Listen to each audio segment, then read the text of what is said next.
Then Taz did the promo with Brian Cage, and Taz did a decent promo explaining the crummy finish that they had them do. It was not the easiest thing to explain. But it was okay. It wasn't Taz's best promo, but it's still, above what a lot of people do. Then Darby Allin appears. And here's the goddamn it. Darby Allin appears. He's coming down to the ring. Ricky fucking Starks out of nowhere looked like he'd been shot out of one of those circus cannons. Just knocked the fuck out of Darby Allin from behind like he owed him fucking trance. And they didn't show it. They show a slow-mo of all these fucking obviously cooperative moves and dives where everybody's hanging there in midair waiting to catch people. And this looked like he could have goddamn paralyzed Darby Allin with it. Just knocked the fuck out of him at 100 miles an hour, and they didn't slow-mo it. And they demolished Darby Allin, and then Moxley came in to save from Starks and Taz and Cage beating the shit out of Darby Allin with a baseball bat wrapped in barbed wire. It couldn't just be a baseball bat wielded by the fucking AEW champion. It has to be a baseball bat wrapped in barbed wire, like all the garbage deathmatch bullshit wrestlers that apparently this fucking idiot Moxley looks up to and wants to be like. Because he's the violence, all the violence. A barbed wire baseball bat is the stupidest thing in the world. You can't play baseball with it. You can't work with it. It actually would cushion the bat blow and just slice you up. There's no reason for it except that this ECW bullshit, garbage deathmatch morons. I started to say a word that I don't even say there about people's mental acuity. It's not even ECW. That would be well. Now, it's CZW. It's the CZW.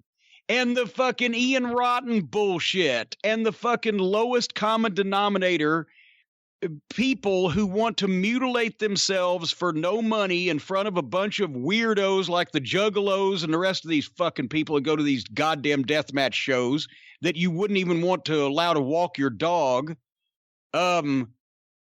Freaks and people who are attracted to freaks. A barbed wire wrapped baseball bat. And then normal people that don't watch this goddamn bullshit underground hardcore wrestling that nobody knows exists except for us because it's in our profession and we've had to fucking put up with it.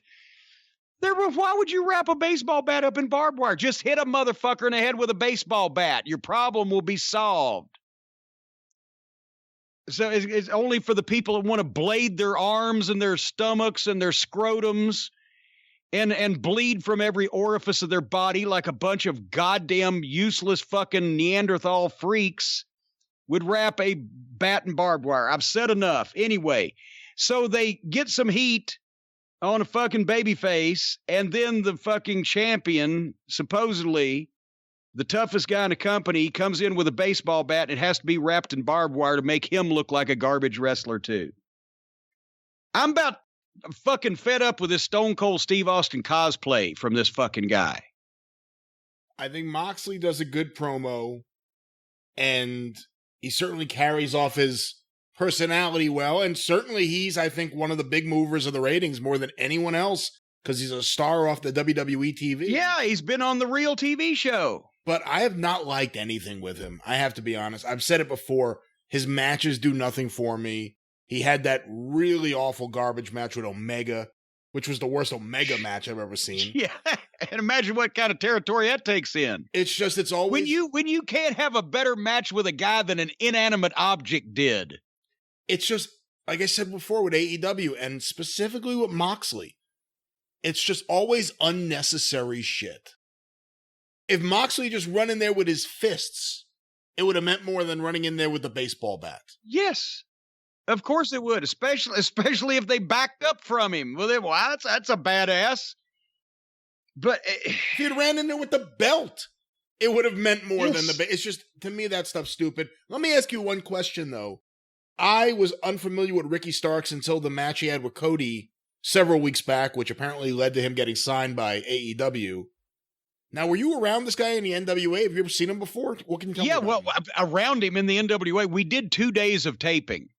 But yes, he can work. He's a good fucking worker. They were using him as a baby face, and he had some kind of weird, what the fuck was it? He was kind of like a sexy male stripper type, but he was a baby face, the Stark Man, and he had some fucking suggestive phrase. I don't know what was going on. If he's a heel with that kind of animosity that he showed here and that fire and everything, and he's in a group with Taz and Cage, I think he'll do very well. Of course, they'll probably have him out on the football field with getting a line painted up his crotch here soon, but he had a nice debut. To your other point, I've been really, really high on Taz's promos. The stroke. There was something about a stroke. Starks had a stroking cock or something. I don't know.